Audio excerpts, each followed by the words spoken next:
Des de l'agenda formativa de l'Ajuntament de Castelló d'Empúries s'ha organitzat un curs de manipulador d'aliments adreçat a les entitats per la informació i orientació en els diferents actes que realitzin i requereixin estar en contacte amb aliments durant el seu transport, emmagatzematge, preparació, envasat, distribució i o venda. Bé, doncs en aquest cas és un curs de manipulador d'aliments que habitualment ja el fem des de l'Ajuntament, però aquesta vegada l'hem adreçat sobretot a entitats del municipi encarats en els temes del Terra Trobadors, o sigui, les tavernes que pel Terra Trobadors fan menjar i per tant necessiten saber les instruccions per com manipular-ho correctament, etc. Però també de cares a, per exemple, a l'entitat del càncer que organitza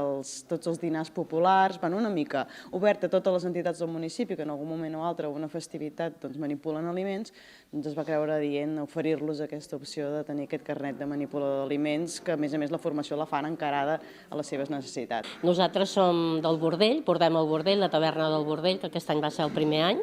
Ho trobo molt interessant que l'Ajuntament faci aquestes coses, que ens proposi coses que ens serveixen i que,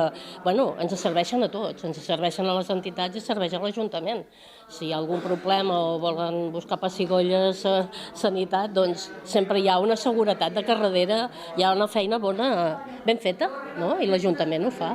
Alguns dels assistents ja disposen d'aquest certificat, però hi han assistit igualment per conèixer les noves normatives.